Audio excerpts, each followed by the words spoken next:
Karibu kwenye Msasa, where we talk to successful people about failure.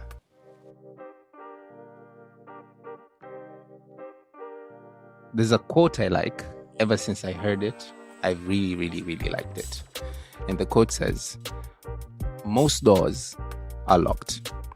So if you want a door open, you better damn well make sure you have an interesting knock. Saa zingine, even with the interesting knock, the doors don't open. And so what do you do when that happens? You build your own fucking door. Yeah.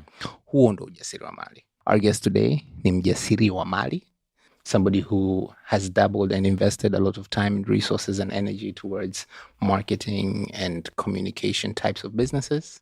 Our guest today, Amin Swai. Karibu. Asante sana. Yeah. Okay, thank you. I mean, if you were to write a book about yourself, what would the title be? One life, no regret. One life, no regret. Yeah. Why? I think kwenye maisha, we only have one chance.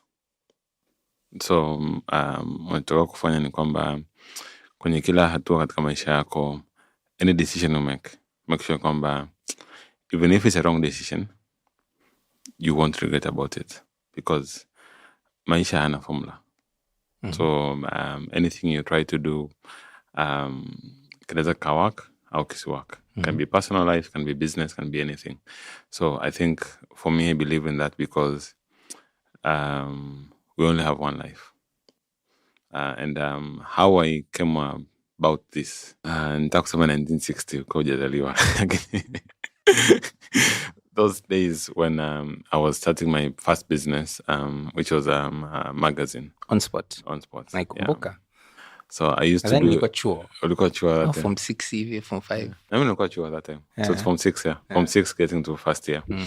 So at that time, before we start this, ulikuwa niuliza, I've never been employed. Yeah. So it was my first really work which involved having a professional working relationship. Sikuwa na a network around me. So the only people I could get, maybe family members, will tell him, by the way, nenda Coca-Cola. That this person, you can call them, then maybe they can give you advert or support for your magazine project. Mm. So I used to sit with the number and I say, I'll call them today. And then I don't call. Mm. Then to go day 2, I'll call them today, then I don't call. Day 3, I'll call, they won't pick. Then I won't do anything. And then at that time, I used to perceive it as more of a personal issue. Like, they don't pick my call because they don't know me and such kind of things. But then I met some guy at that time. Alikuwa anaitwa Njeru Zakayo. Alikuwa ni GM wa Regas offices. Mm. I was looking for a space. Regas walikuwa shengia bongo. Walikuwa shengia bongo. Yes. Okay. They had a center in town. Mm. So nikaenda inquire because at that time I used to, of course, finances are not good, so I had to cut down costs. Nanini, I can't have a full office and such kind of things. Then when I met him, he was very consistent to convince me to join Regas for 6 months. Then when I went to Regas, at last I went to Regas offices, and then I was like, despite everything, I really admire you. Consistent. Mm. Then later we became friends. Then later I left there, and then he started his. It's good in sales, so he started his company on trainings on sales. So when he told me that, then I said, can you help me to train me in terms of understanding how to do proper sales and everything? Then I take him through my experience of what had happened. Then he told me, if I give a number to call Elisha, and you call him, and he's not picking, it's the same as you've never met him. The first interaction hasn't actually happened yet. Exactly. Yeah. Even if it happens, you are born not knowing this person. Mm. So it's either you get to know this person or you never get to know this person. So when you get called, make as many calls as you can. So the funny thing is, he helped me in such a way that I opened doors which I never imagined to open. Mm-hmm. You get the point. Mm-hmm. I remember my first year I went to TBL. I just walked in with my demo magazine and I showed them and I asked them for sponsorship. And I think we had Grand Mal for 3 years. Mm-hmm. supporting her. It was one of my best achievements at that time. But just because I understand, like, okay, what will I lose even if I go and knock and they say, we don't like it? It's the same as not knocking at all. Yeah. So that's when I came to learn about that thing, and I think I got into that. One life, no regret. Everything, just do it. Whatever it happens, just don't regret about it. Okay. So does that mean you have no regrets, or you have a better way of dealing with bad decisions? To be honest, I don't have regrets. Okay. I see them more of lessons. Okay. Yeah. It's very cool. Because there's so many ways of learning things. Yeah. Yeah. Tell me about it. One is going to school and pay for it. Yeah. And the other one is doing things and paying for it. Yes. The common denominator is you always pay, though. Yes. Yeah, there's a price to pay. There's a price to pay. There's always a price to pay. Yes. Yeah. When you're speaking about calling, you're speaking about sales, basically. Yeah. You learn a lot when you meet business leaders or entrepreneurs. But among different people have different qualities, and it's what makes them who they are. One relatively another common denominator kwa mtu yote ambaye ni mjasiri wa mali, ili uweze kutoboa lazima ujue kuuza. Being able to sell is not an option. Even when they have salespeople, they themselves are usually incredible salespeople. So, kwa mfano, when you're talking about being able to call, for instance, wewe, what is your sales process like when you're trying to create that first interaction that can potentially lead to a potential deal? Thinking back, 10 years ago and now, is there a difference in approach? Yes, there's a very huge difference. Back then, I call someone and have a scripted introduction. Hi, I'm Amin from On Spot Magazine, a lady youth magazine. We are distributing a magazine in 6 regions. We focus on youth. We're already a partner with ISEC, such kind of things. And then we're looking for opportunity. We can promote your brand, such kind of things. So you see, at that it was very scripted. But now I believe is more of, I think my way of doing, sometimes I call it just being Amin Swai. Being Amin Swai, okay. Being Amin Swai, which is, what are you trying to solve? Like any person, even I'm a brand manager for, let's say, a big brand. I'll always have KPI. Yes. Maybe I need to drive more awareness. I need to drive more sales. I need to drive everything. So for me now is, if I call that person, is what am I trying to solve apart from the 3 things or 4 things they have? You get the point? The other thing is, don't think of immediate sales. Think of long term. So sometimes now I've been doing more of, hey, Amin, I'm running a marketing communication agency, Blanq Marketing Communications. We do ABCD, but just want to let you know what we're doing and just understand your business and your challenge you're facing. You get the point? I'm not selling. Just more of, let's just meet, let's get to know each other, and then that's it. You get the point? And then in the long run, I believe that's when you can convert that person. Why do you believe that? Because unless the kind of customer you're dealing with, you already know their needs, then it's easy to say that, hey, I can provide the ABCD. You get the point? Like I'm in, I also run petrol station dealership, and also we're doing gas dealership. So with that one, you already know the need. It's pretty specific, yeah. You get the point? Of course, I don't do those sales and everything. So now it's me managing the team and them doing everything. But for that one, it's easy to say that maybe I can give a better offer, much more better terms, such kind of things.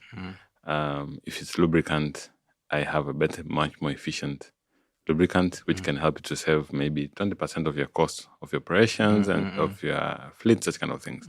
So it's all depend on each business has a different way of selling it. You get that point? I don't believe it's one size fits Oh, okay. Yeah. So basically the sales approach or the first initial call changes from a script to a more friendly, open-ended canvas where anything can go either way. Because hata mimi nikijiangalia wewe mwenyewe, the sum of things you've purchased or you have decision you've made for to commit to purchase something or to buy something, not because it was a hard sell. It's because like sometimes you get to know this guy does this, and then with time it reaches a time when it's about to make a decision about it, and then by the way, this guy, I saw him doing this, I think maybe we can give him a chance, such kind of things. Yeah, so I think it has evolved from back then in 1960s when you were not born, whereby you just call and have a scripted call and such kind of things. But what do you do when they don't respond? Don't take it personal. Okay. Sometimes they have a really good solution, better than one to provide, so it's not an urgent thing, and sometimes maybe it's not the right time. Yeah. How do you know when to stop pushing or pursuing, or to take a break? Maybe you don't stop, but you can potentially ease the pressure. Ni wewe mwenyewe, kwa sababu unajua sometimes pia when you do too much, unaonekana king'ang'anizi. You get the point. It rubs off the wrong way. Exactly. Yeah. So sometimes maybe you say, okay, maybe I'll try once a week for this month. If I don't get any response, then I'll let it pass. Yeah, that's kind of, Okay. I mean, paint me a picture. Paint me a picture of what it was like growing up in the 60s. How did you grow up? You from a big family? Was it Baba and Mama? Was it just Baba? Was it just Mama? I grew up. I'm glad I've grown up with both parents. My dad was senior surgeon. He passed away in 2019. And then my mom is a social worker. But through our family, we have been hosting a lot of our cousins. Yes, extended families. Yeah. Extended families. My dad used to call it airport. It's a place where we have to meet all of us. I got a Nyumbani airport. I got a Nyumbani airport because you have cousins who come from shule. All of them are coming here, and then we rudi shule and enda kwao, those kind of things. Yeah. So both of my parents are being employed. So in our family, we never have, even my uncle, baba mkubwa, baba mdogo, hatuna hata mmoja ambaye ni entrepreneur. Okay. You get the point. But my dad used to believe on entrepreneurship. Okay. Maybe he did not think this is entrepreneurship, but he believed that this is an extra income. Okay. Alikuwa anafanya kilimo. He loves agriculture. Kilimo, okay. Alikuwa anapenda kufuga nini hivyo, such kind of things. Alikuwa anaamini sana on hard working. Okay. I think nikicompare, he used to tell us most of the time is, mimi nimezaliwa nalala na ng'ombe nyumba moja. Sasa hivi ng'ombe wako mbali. Ni banda huko wapi? Alafu alikuwa anasema you can go to your washroom inside. Mimi nimesucceed. I'm done. Yeah. Unaelewa. So you guys, you have your own msingi mzuri tayari kwa mbele. My mom come from, I can't say exactly well of family, but a better family. So through that, I grew up being misunderstood. Okay. I've been that lazy kid. Unalala sana, upende kufanya kazi, mvivu, all those words that have been labeled against me. And I think since when I was young, I got comfortable with that. How do you get comfortable with those? Are you settled? Like I just accepted that, okay, yes, I'm a lazy kid.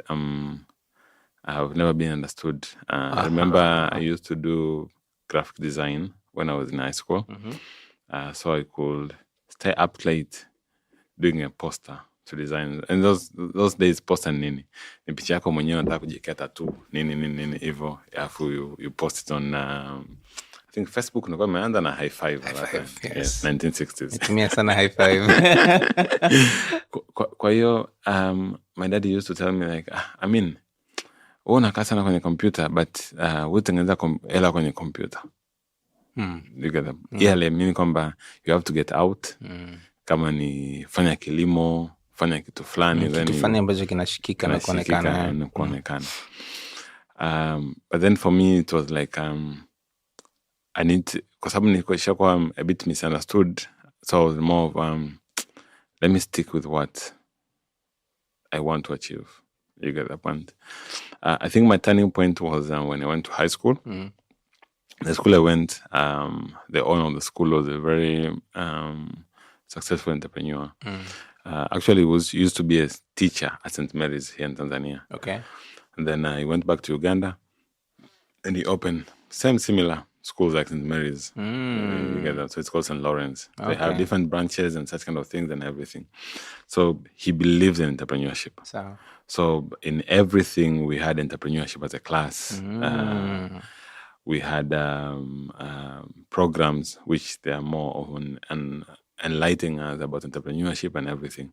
So I think that for me, that was more of cementing my thinking in terms of it.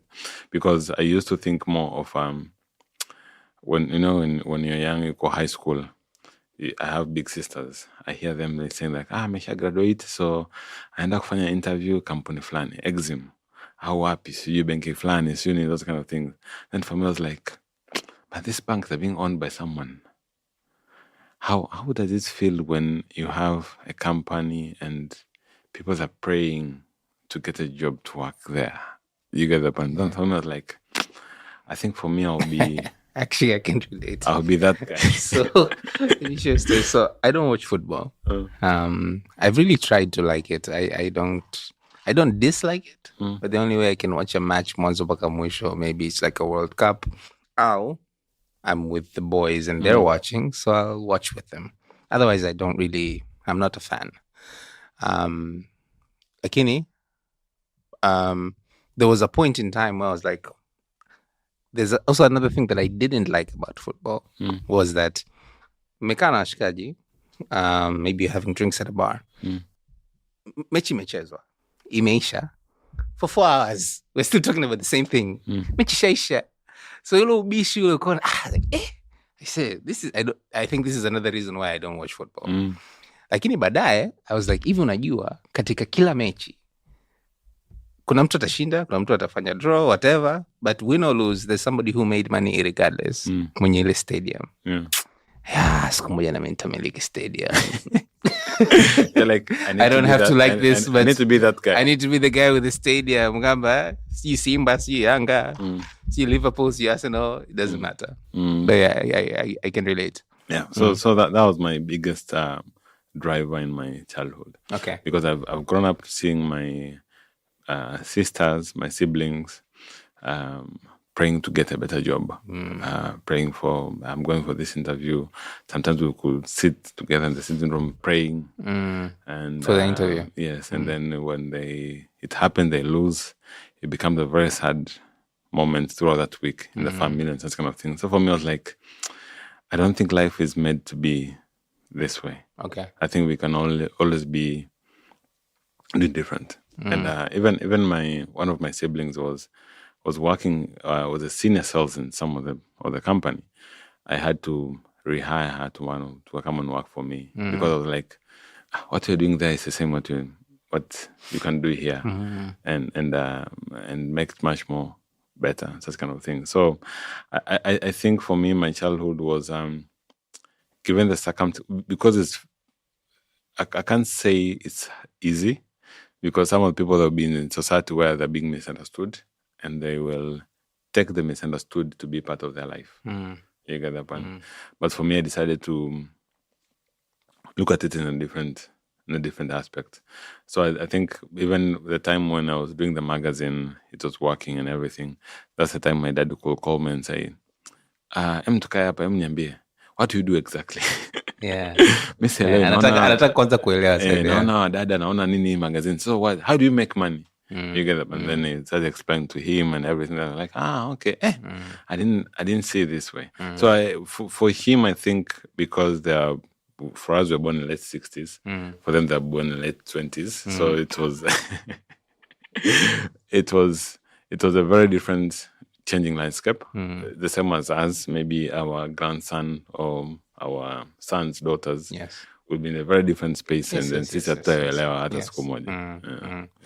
Evie, so what made you transition from On Spot to, I think it was Blanq? Yes. On Spot being a magazine. On Spot was a magazine. And your revenue was advertising. When people advertise on the magazine. Yes. And then you decided to shift entirely to advertising. Yeah.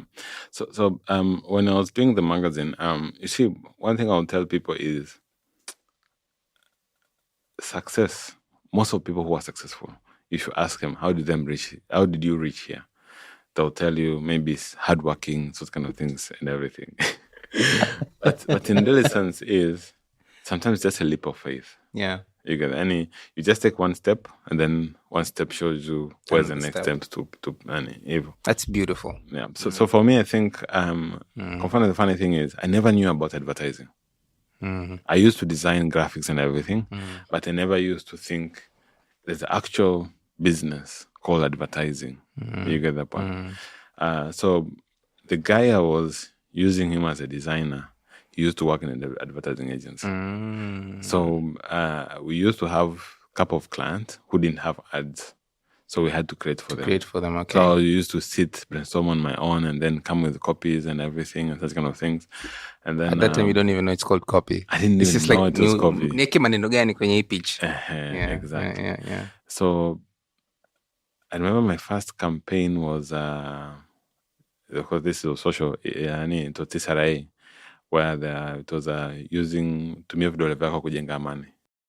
Vidole vyako kujenga amani. Yeah, it was 2 fingers here, and then tumevika yani kama watu wameshikana and everything.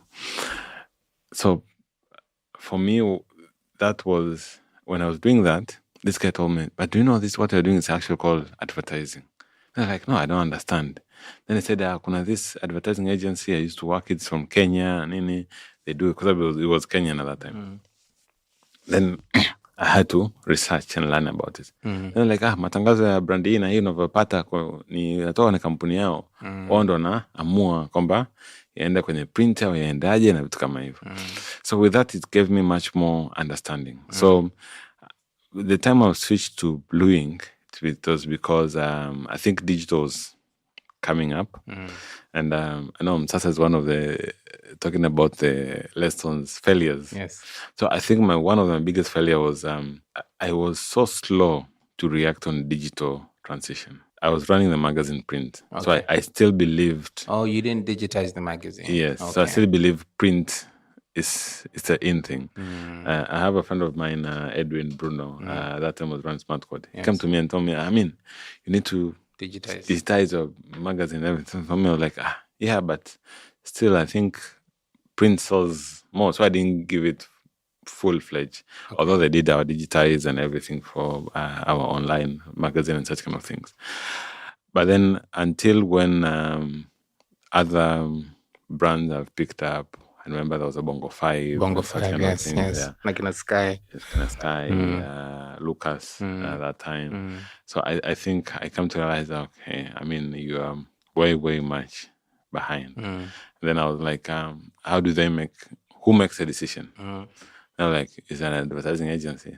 Then I was like, okay, let me move to advertising. And that's how I moved into that. Okay.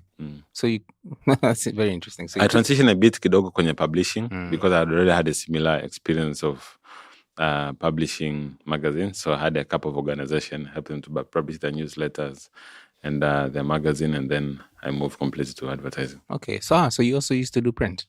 Yeah. I mean, looking back, as somebody, especially you, somebody who's tried more than a couple actually, of business ideas, even in partnership or collaboration with someone else. It could be just specific projects. Can you think of a moment when you were most afraid? I started Blanq. I was running Blanq for the past 6 years. Yes. That was 2014, 13, and then 14, moving to 2020. Fun fact, you were one of the first people who made me think I could run an agency. Yes. So at that time, I was running Blanq. And then I got into partnership with one of the big At that time, it was a big agency. Yeah. They wanted to buy us out and invest into an agency. Then we got into a partnership. To be honest, yes, I was scared at that time. Okay. Because, about the buying? About the partnership. Okay. Because I was more into... Because for me, I used to imagine this combat. Maybe we are good, but we just need some partner who is more experienced to take us far. So at that time, when we were getting to partnership, I was a bit scared, like, have I made the right decision or a wrong decision? You get the point. I won't forget most of my team members, they were against it. You get the point. But for me, I was like, no, I think this is the right decision. I was more afraid when it failed because how could I manage my team? I told them we're going to Canaan. We got a bus, and then now some other guy came with another bus and told us to move to another bus. And that other bus we moved in, and then it did not reach the destination. Okay. How do you handle it? Yeah. So it's a very difficult time for me, and that's what I was more afraid of. Sometimes it's reach a point you question yourself, am I a good entrepreneur or not? Yeah. So there were moments of self-doubt, I guess. Yeah. If you have to nitpick any particular lessons from that experience, what would it be? Believing in yourself. And wait for the right time. Explain the time. I'll give a very simple example. Yeah. Let's say you're doing catering business, and you used to get 20 people was per day, 30 people per day. And then some guy tells you, I want to give you to host an event of 500 people. You need to feed 500 people at once. At that time, we don't have all the equipment. But you see, as an entrepreneur, we are always positive and optimism, like, I'm going to make money. You think of the money. You don't think of the actual what it takes to reach there. Yeah. So if you commit to such kind of work, that means you're going to need all the equipment at once, all the people at once, and such kind of things. But you see, the real thing is you yourself, you're not prepared. You're used to have 4 people reporting to you. Yeah. You're never prepared to have 10 people reporting to you. You used to have maybe only 2 vendors to deal with. You're not used to have 20 vendors to deal with and such kind of things. Because everything you do, it comes to reflect in your own life and how you handle your day-to-day. You get the point. So I still believe is, even me, if you ask me, I think the right will be wait. Your time will come. And how do you know when the time has come? Opportunity comes, which you can manage. You manage once, and then you manage another one, then you manage another one. Then with no time, you can find, kumbe now I can handle 500 people. You get that one. But it's not that you run from 10 to 500. And most of us in entrepreneurs in any business, we normally pick the most performing one and putting out the reference. But we forget that maybe the most performing one had used maybe 5 or 6 years to get where it is. You get where it is, yeah. So we're trying to do that in 2 years. Yeah. I think one of the biggest... sorry, I'm changing the topic a little bit. I think one of the biggest challenges with entrepreneurship and business is partnership. Now, kufono mimi, I think I've stopped counting how many people I've met who are like, mwanangu, I don't do partnerships. nafanya mimi tu kwa sababu nashindwa kupata mtu ambaye tunaweza tukaingia ubia. As somebody who has experienced partnership not only on a project level but actually at a business scale, where somebody else came in and you had to explore the possibility of a synergy, and then you went beyond exploring, you did synergize. What would you... lazima kuna somo hapa, like, I guess the question is, if I wanted to partner with someone and I called you up, I mean, I'm thinking about partnering up with a particular person with this business. Are there any pointers you would give me? Elisha, 1, 2, 3, 4, 5. If these are in check, poor. If they're not, don't. I think I'm among the people who have had, I think, over 10 partnerships since I started entrepreneurship. Which has failed. But I'm glad all of them failed partnership with a very close cycle. Some of them are very close suppliers to me and that kind of things. But the biggest lesson I learned is that, number one, as our economy does not support right partnerships because we don't have right tools to do measurement. Partnership is more of controlling what Alicia is supposed to do, what Amin is supposed to do. And make sure, you do what you're supposed to do and Alicia is what's supposed to do. And then if it's failing, what is the best way to move forward? So we don't have that resources. You get that point. Even when you get into partnership, we don't involve legal person to advise this is the way to do it. Because for you, you're bringing a cup. For me, I'm bringing a cup. Then what will be the partnership arrangement, responsibility, and such kind of things. So number one is, for small business, we don't have enough resources to invest and to maintain the partnership. And that's why you see maybe in US, you'll see maybe a company that's been invested 100 billion, such kind of things, and moving forward, but because they have resources to manage that partnership. So for anyone who is trying to start a business and everything, I'll advise, try as much as you can on yourself. And unless the partnership you're really, really sure that is a person I can manage. Do you get the point? Then the next thing is try to use the best way, like division of resources or supply chain. You get the point? So it can be, I make the soda and then you sell to the shops. So I'll constant being making sodas. So you specialize in your area, I specialize in mine. Yes, and then you do together. I think that's the best way to fast figuring out if this works for us or it does not work for us. If you're planning to do an event, let's say I will provide food, you'll bring drinks. And then let's do it constantly that way. If it keep on working, then we'll say, okay, now we can do a proper partnership. But it's give you room that if I fail to bring drinks, you have an option to bring another drink. Because another issue with partnership is when it becomes to fall apart, it becomes very emotional because people, they are more taken personal apart from the business, which is, it's kind of lagging you behind into what you're trying to do. So I think I'll advise anyone, if you're looking to do partnership, try to see if it's something you can divide the services.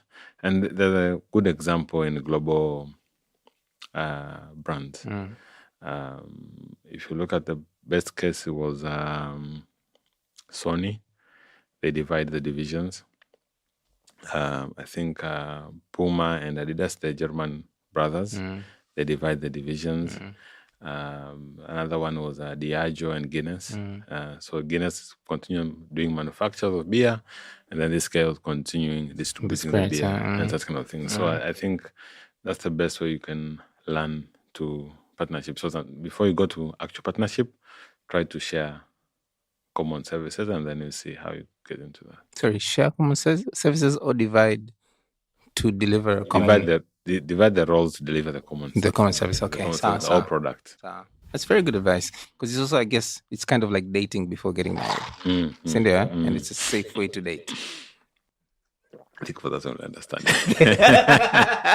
So, having had over 10 partnerships, Jesus, that's a lot. You must believe a lot in humanity. That's a good thing, though. That's something. It's a good quality. When I was high school. I started doing my first business when I was in first year. Yeah. With having had also quite a number of failures, unadhani ni kitu gani ambacho kilikufanya wewe uanze uendelee kupush? Like, what was the thing that made you keep wanting to try again and again and again and again, and wake up and then try again and again and again and again? I think for me, I still have that note.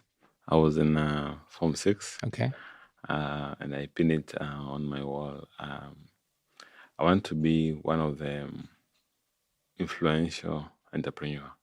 And influential not in terms of making big money, influential in terms of they bring impact within the society. Number one, for me, I look at more of the people I hire around me. That's why sometimes one of my business, I overhire a lot. Yeah. Because that becomes my weakness. Because for me, the moment I see people who can depend their life within the business I've started, I feel more, it drives me more. So that's number one. Number two is that as an entrepreneur, you're bound to fail, you're bound to rise. Do you get that point? So for me, it's more of how do I make my story better? You get that? So even the time when I failed, I think more of I think this failure is that part which the story becomes exciting. The next chapter is gonna be dope. Exactly. So like let me make more exciting. It's not as easy as I said. It's very difficult, and especially in the moment. Yes, and it's good people to understand that when you fail, you wake up. People think like you fell tarehe moja, you wake up tarehe 30. You get that point. It can be you fell 2015, you wake up 2017. Yeah. It can be any time. That's very true. You can fail 2015 and you wake up 2030. Yeah. As long as you're still alive and you're still trying to pursue what you want to do, it's still trying to fail and wake up. Yeah. You get that point. Yeah. Most of people misconcept and think more of you fail like in the morning and then you wake quickly. Up in the evening. Yeah, it's not. Is there a particular failure that you cherish the most? I think I cherish a couple of failures. Yeah. I don't have very, very specific. Okay. Maybe because for me is I don't hold so much attached to the failures I've gone through. I take more of like lessons. I think my most biggest failure was losing the company which I'd started 6 years. Blanq. Yeah, working on it for the past 6 years, and then reached the point that then you realize, okay, I can't fight to get it back. You get the point. So, and I had to start afresh. So I think that was one of my biggest failure, because that time you have family, you have things to go through, but also appreciate the supporting system from the family you have, from your wife to your family, siblings and such kind of things, and even friends, some of the friends. Yeah. But I think that was my biggest failure, which I was like, okay, I never thought of reach to this point. Yeah. Was it a turning point for you? Yeah, it was a turning point. Yeah. It's a huge turning point for me. Because you see, most people, let alone failure, and let alone fearing failure, a lot of us being human, we fear the judgment that is associated with failure. So, because we do take it personal, and we do use it as a mirror, and it reflects on what we are not so great at that we thought we might have been great at. And some people, it really, really cripples them. So, one, was it a turning point for you? How? But also, how have you been able to overcome the fear from judgment? Number one was nitaka kusema vijana wa siku hizi kama mimi sio kijana wa siku hizi. I was your 60s. This is your 60s. There's a very big misconception of there's a very close friend of mine, and was sort of a mentor at that time. He used to tell me one thing. Do you know a very successful entrepreneur and a very successful CEO of a big bank, they have the same life.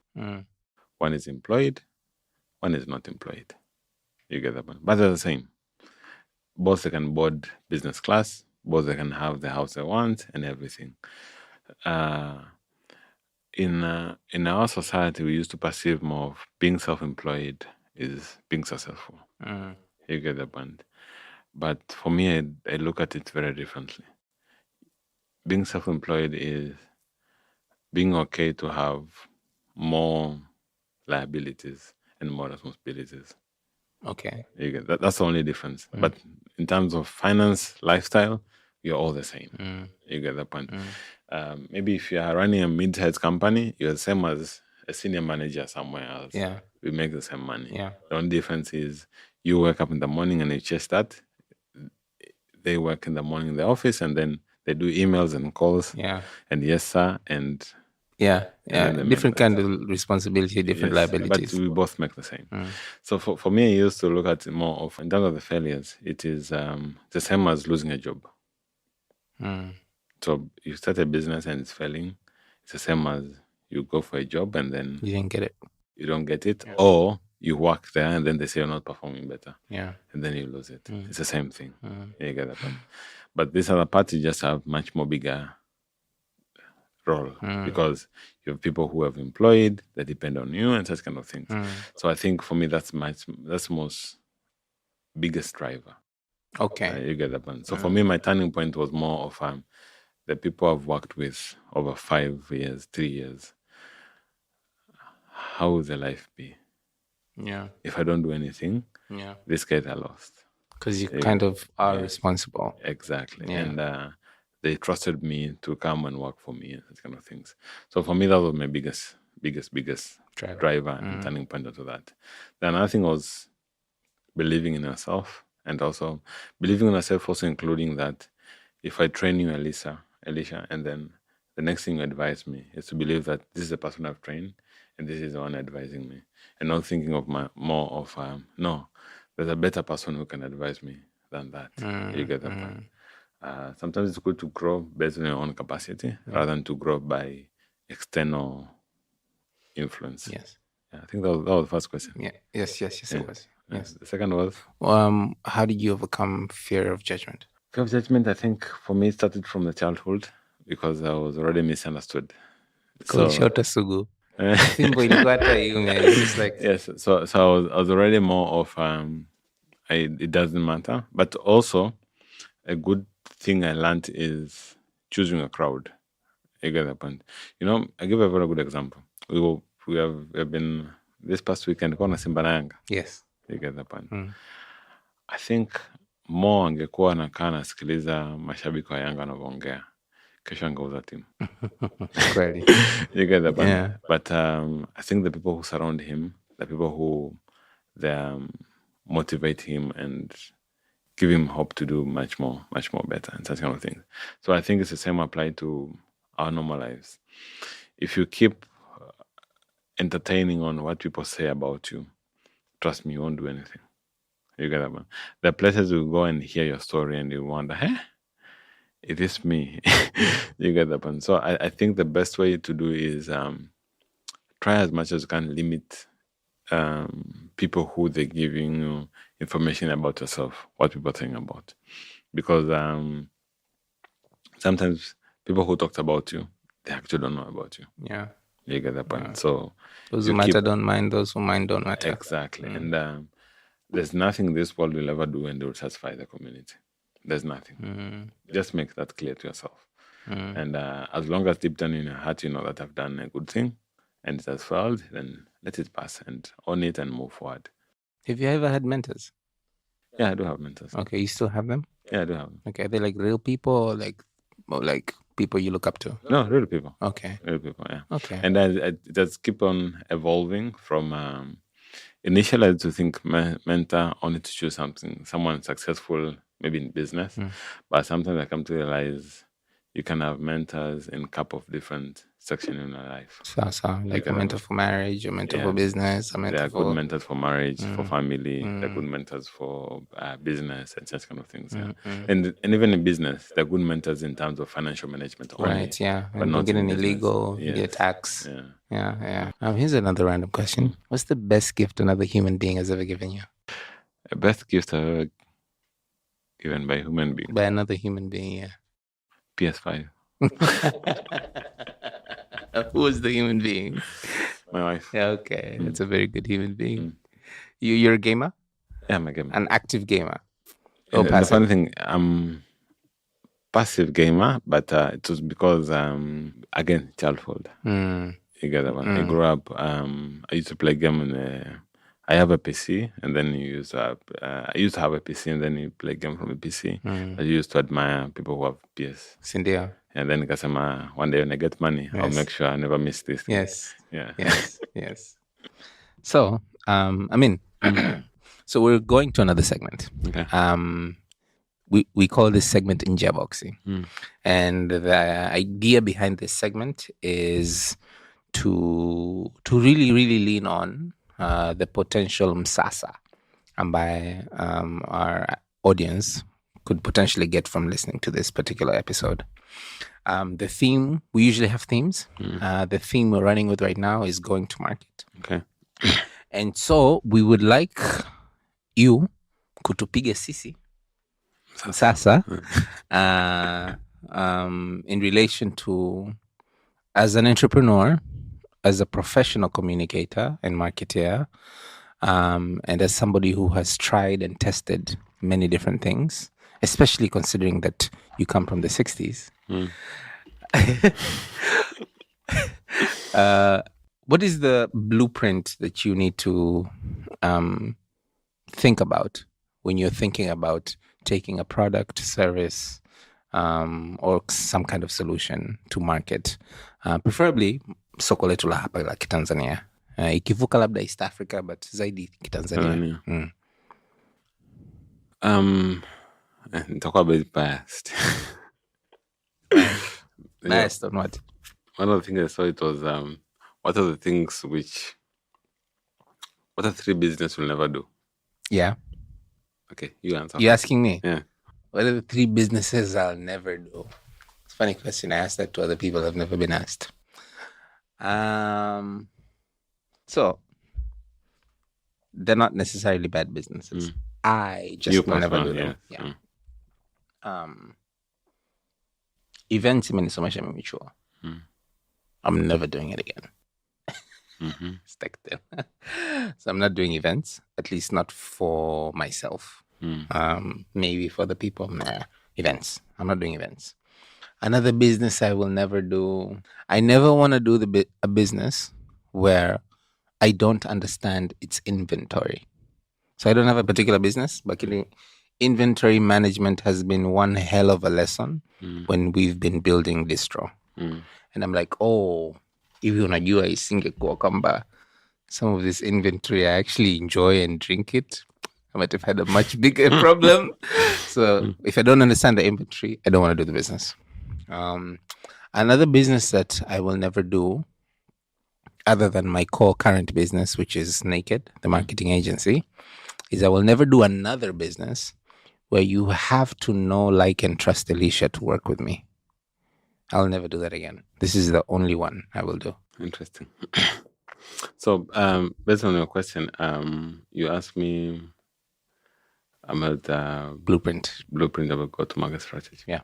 So, I was saying the reason I asked that question is because I think I'm more good into service experience based business. Like if you're running an FMCG product, just focus on 3 things: people to know about your product, to be available in the nearest place, and you have a right pricing. So people to know, right pricing, closest to any available in the nearest mangi near you. Hata kesho kutaka kufungua Elisha Soda, it's easy because for FMCG switch price is very easy. Yani if nikienda kununua Kiberiti, sometimes I don't even ask which brand, I just buy Kiberiti. Nikienda kununua Wembe, such kind of things, I just focus on. Kuna vitu funny, I want the thing, not the brand. Things, yeah. For a small entrepreneur, that's the easiest way to enter. But if you're a big entrepreneur, of course, you need to build the brand equity, because the brand equity inakusaidia kwamba even if you have multiple players, people will still go to the shop and keep asking. And they can ask for specific things. Ni kama vile tunavyoomba kiwi. Wakati unaweza kupewa brand ambayo sio kiwi. Au tunasemaga naomba Colgate na kati. Naomba Colgate ya White Dent. Mimi sana ninayosikiaga is naomba kitu M-Pesa ya. Naomba M-Pesa ya Tigo, naomba M-Pesa ya Airtel. Au Shelly, and then you have a multiple other. Ukifika pale kwenye Shelly ya welcome. Kwa hiyo I think for a small brand, you just need to make sure you have availability and choose a zone. Kwa mfano kama mimi nikifungua na biashara yangu moja ya ubuyu, nataka kuanzisha. Okay. I'm just joking. Like Mushu amekuinfluence.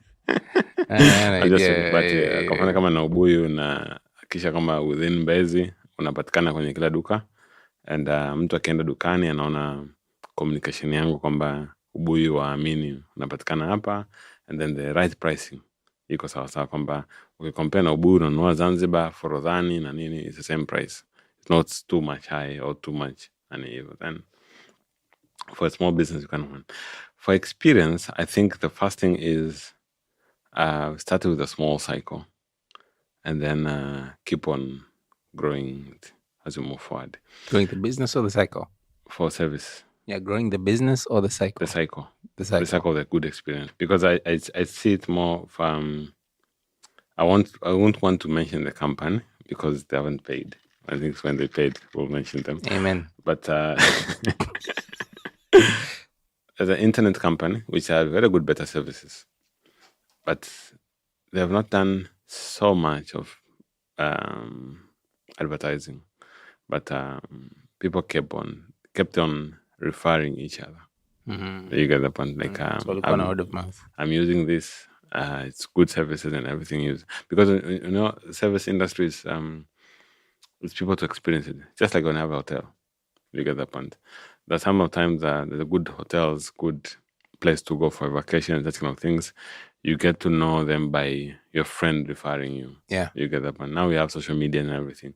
So people go there, have a good experience. Unajua kama kuna sehemu wanalisha wanyama.